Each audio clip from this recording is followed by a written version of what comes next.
Hi, Matt again with Chelsea Guitar Maintenance and Repair with another Monday maintenance tip.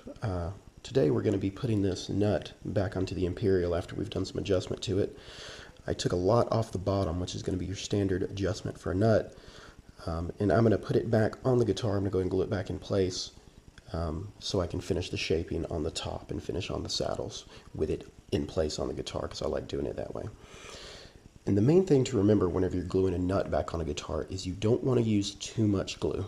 I like to use wood glue, standard Tight Bond 2, and I'm just going to put a small dab in a couple of places.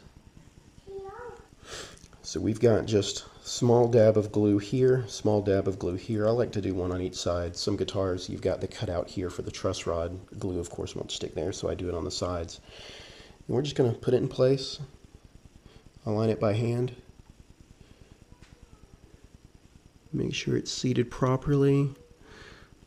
Make sure it's aligned in the center with my hands here.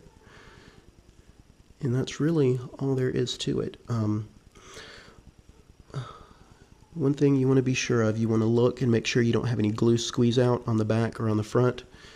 If you do have some squeeze out, you can just use a damp paper towel, wipe it down. That'll take the glue right off. You can also use a toothpick or something to scrape it if you need to get some really detailed work. And just to hold it in place, if you can get a clamp on it, you can use a small clamp, something like this, and clamp it. However, this one, the heel behind here is at an angle, like it is on a lot of guitars. It's kind of difficult to get the right angle on a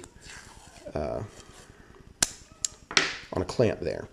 So one thing I do a lot is I actually use the strings to hold it in place. If the guitar is strung at the time, I'll loosen the strings, slide the nut in place, glue it, put the strings back down and tighten them, and put a little bit of pressure on the strings, and that'll hold it in place. In this case though, since we don't have any strings on the guitar, I'm just going to put a piece of painter's tape right across the top to hold it down. You don't need a ton of pressure down on this thing. It's not actually holding anything together. The strings are going to keep it down for the most part. So this little bit of painter's tape will be plenty to hold it in place. We're just going to give that about 30 or 45 minutes to sit, and then we're good. Talk to you guys next time.